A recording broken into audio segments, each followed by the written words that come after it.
साम्राज्य न्यूज, सामान्यांचा असामान्य आवाज। ना जल ना नल, जल जीवन की अधूरी कहानी भाग 2। जल जीवन रखडलेल्या कामाला जिल्हा परिषद प्रशासनच जबाबदार, ठेकेदाराचा आरोप।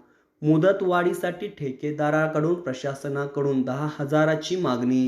हर घर हर जल या संकल्पनेनुसार केंद्र सरकारने जलजीवन मिशन ही योजना कार्यान्वित केली। या योजनेच्या माध्यमातून कामे करण्यासाठी सोलापूर जिल्ह्याला सुमारे 950 कोटी रुपयाचा निधी उपलब्ध झाला।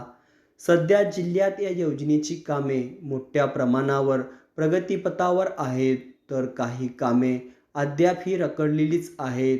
या रखडलेल्या कामाविषयी ठेकेदारानेच जिल्हा परिषद प्रशासनावर उलट आरोप केले आहेत।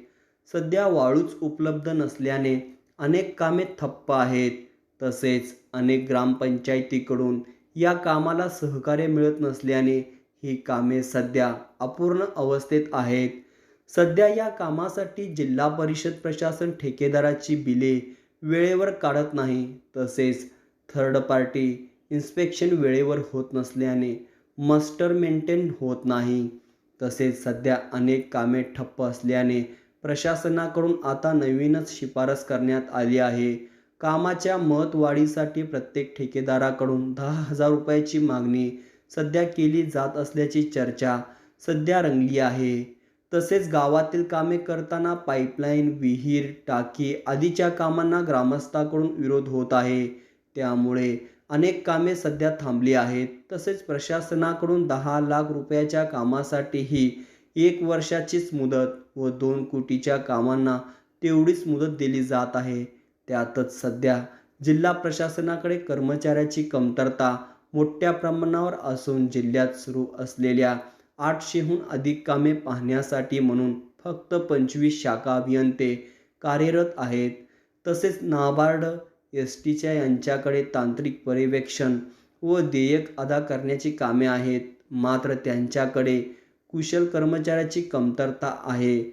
या सर्व कारणामुळे जिल्ह्यातील अनेक ठेकेदार हे सध्या आर्थिक संकटात सापडले आहेत। त्यातच जिल्ह्यातील या योजनेची अनेक कामे ही सुशिक्षित बेरोजगारांना युवकांनी घेतली आहेत, मात्र कामे करूनही अद्याप त्यांची बिले मिळालेली नाहीत।